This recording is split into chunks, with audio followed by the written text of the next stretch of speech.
ঐক্যবদ্ধ থাকতে হবে। আজকে গণতন্ত্রের যারা শত্রু, যারা বাংলাদেশের আগামী নির্বাচনকে নিয়ে বিভিন্ন ভাবে একটা ষড়যন্ত্র চক্রান্তের মধ্যে রয়েছে, নির্বাচনের কোনো বিকল্প নাই। নির্বাচন নির্ধারিত সময় হতেই হবে। নির্বাচন ছাড়া একটা অনির্বাচিত কতিপয় ব্যক্তি দ্বারা দেশ চলতে পারে না।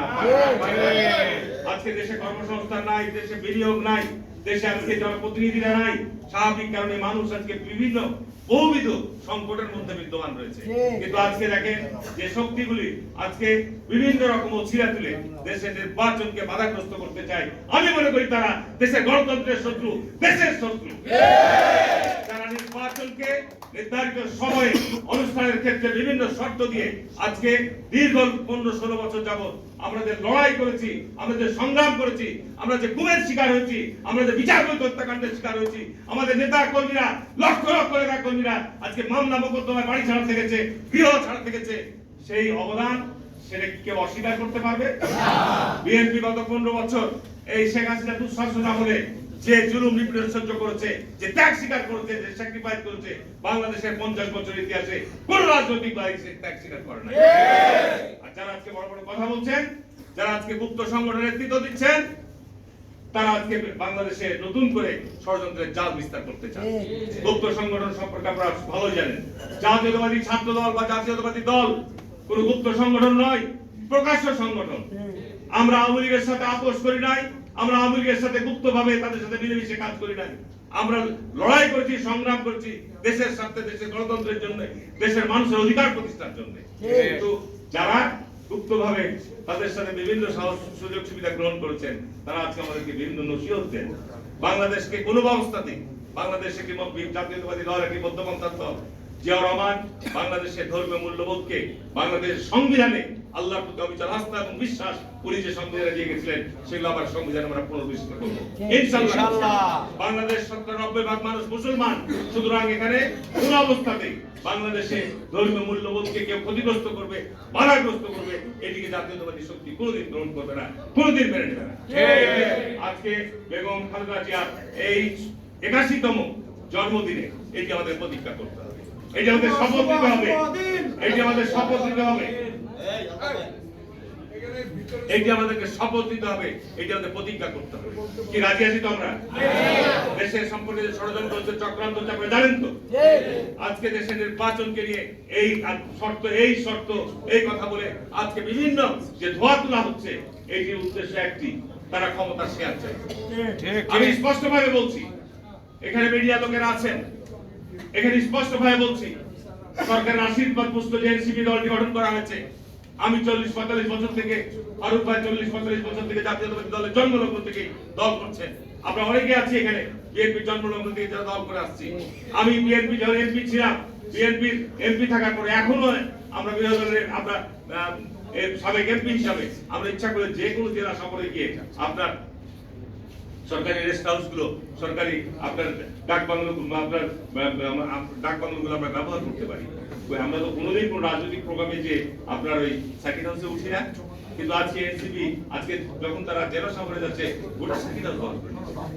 তাদের প্রোগ্রামে গেলে তাদেরকে দেখা যাচ্ছে আর্মি, পুলিশ, র্যাবকে তাদেরকে সিকিউরিটি দেওয়া হচ্ছে, আর বড় বড় লেকচার দিচ্ছে তারা। আজকে তাদের আপনার চাঁদাবাজির যে রেকর্ড পরিমাণ আজকে যে সমস্ত অভিযোগ আসছে, এটা তো আপনার পরিবর্তনের রাজনীতির সংজ্ঞা হতে পারে না। আজকে রাজনীতির নতুন বন্দোবস্তের সংজ্ঞা এটা হতে পারে না। তারা শুধু দেশের মধ্যে বিশৃঙ্খলা সৃষ্টি করে, একেবারে বিশৃঙ্খলা সৃষ্টি করার জন্য। সুতরাং এর ব্যাপারে আমাদের সজাগ এবং সতর্ক থাকতে হবে। একবার স্পষ্ট কথা, বেগম খালেদা জিয়ার জন্মদিন আমরা বিএনপি করি, আমরা জীবন দিয়ে রক্ত দিয়ে বাংলাদেশকে ভালোবাসি। আমরা দেশ ছেড়ে কোথাও যাবো না, আমরা দেশ ছেড়ে কোথাও থাকবো, দেশ ছেড়ে ভারতেও যাবো না, আমরা দেশ ছেড়ে অন্য কোনো দেশেও যাবো না। আমাদের দেশই হচ্ছে ঠিকানা। বেগম খালেদা জিয়ার ঠিকানাও দেশ, জিয়াউর রহমানের ঠিকানাও দেশ, তারেক রহমানের ঠিকানাও দেশ। আমাদের বিদেশে কোনো প্রভু নাই, আমাদের বিদেশে কোনো বাড়ি নাই, এটা আমাদের ভাবতে হবে। আজকে বেগম খালেদা জিয়ার এই 81তম জন্মদিন আমাদের প্রতিজ্ঞা এবং শপথ নিতে হবে। যত ষড়যন্ত্র চক্রান্ত আসুক না কেন, আমরা দেশকে ভালোবাসি, আমরা দেশে গণতন্ত্র প্রতিষ্ঠা করতে চাই, আমরা দেশকে করতে চাই, আমরা দেশের অর্থনীতিকে করতে চাই। আর যারা বিগত সময়ে বাংলাদেশের মানুষের উপর নিপীড়ন জুলুম করে, তাদের আমরা বিচার চাই। চান না? শেখ হাসিনার মন্ত্রীরা যারা বাংলাদেশে বিনা ভোটে ক্ষমতায় থেকেছে, তাদের আমরা সবার বিচার করবো। এইটি আমাদের প্রতিজ্ঞা করতে হবে।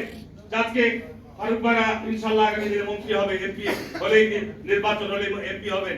সুতরাং আমাদের প্রতিজ্ঞা করতে হবে যে বাংলাদেশকে যদি আমরা ভালো করতে চাই, বিগত 15 বছর বাংলাদেশের দুঃশাসন হয়েছে, বিগত 15 বছর বাংলাদেশকে যারা লুটপাট করেছে তাদের বিচার করতেই হবে।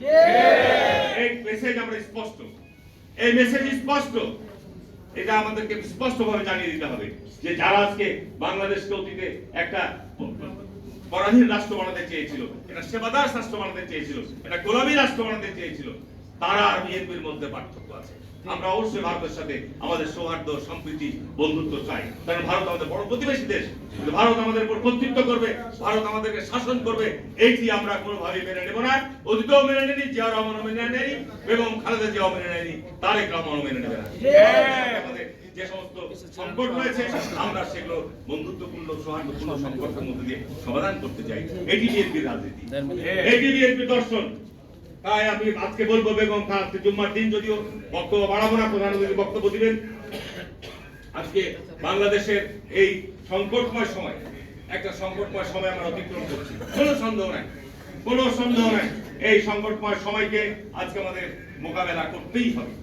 এই সংকটময় সময়ের জায়গা থেকে আমাদেরকে উত্তরণের পর ইতিমধ্যে আজকে মাননীয় প্রধান উপদেষ্টা উনি যে ঘোষণা দিয়েছেন লন্ডন বৈঠকের মধ্য দিয়ে, আমরা সবাই জানি যে অ্যাক্টিং চেয়ারম্যান তারেক রহমানের সাথে উনি লন্ডন সফরে গিয়ে উনি যে বৈঠক করে এসেছেন, সেই বৈঠকে বলেছে মধ্য ফেব্রুয়ারির মধ্যে নির্বাচন।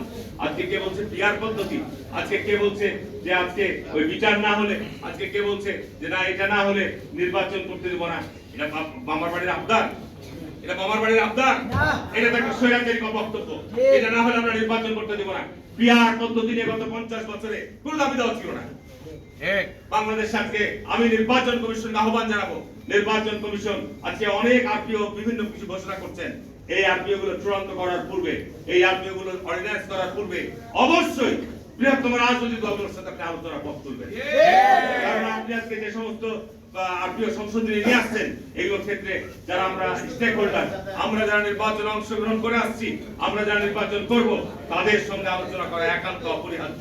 এর মধ্যে অন্য কোনো চক্রান্ত আছে কিনা, এর মধ্যে অন্য কোনো ষড়যন্ত্র আছে কিনা, এই বিষয়গুলো আজকে আমাদেরকে ভাবতে হবে। যে কারণে আজকে আমরা আহ্বান জানাবো, আমরা সরকারকে পরিপূর্ণ সহায়তা দিচ্ছি, নির্বাচন কমিশনকে সহায়তা দিচ্ছি। নির্বাচনকে নিয়ে আজকে যারা বলতে চাই যে বিএনপি এখানে যে আজকে কি বলবো আপনার যে ব্যাপক মেজরিটিতে বিজয় লাভ করে, কোনো সন্দেহ নেই। কি কোনো সন্দেহ আছে? বাংলাদেশ জাতীয়তাবাদী দল ছাড়া আগামীতে দেশ পরিচালনা করার মতো কোন রাজনৈতিক শক্তি আছে? বাংলাদেশ জাতীয়তাবাদী দলকে মোকাবেলা করার মতো বাংলাদেশে এখন বর্তমানে কোন রাজনৈতিক দল আছে? সুতরাং আগামী দিনে আমি আমার এই কর্মজীবী দলের সমস্ত কর্মজীবী দল কিন্তু সংজ্ঞায়িত করতে গেলে এর সঙ্গে কর্মকর্তা থেকে শুরু করে সাধারণ কর্মজীবী, পেশাজীবী মানুষ সবাই মিলি কর্মজীবী দল।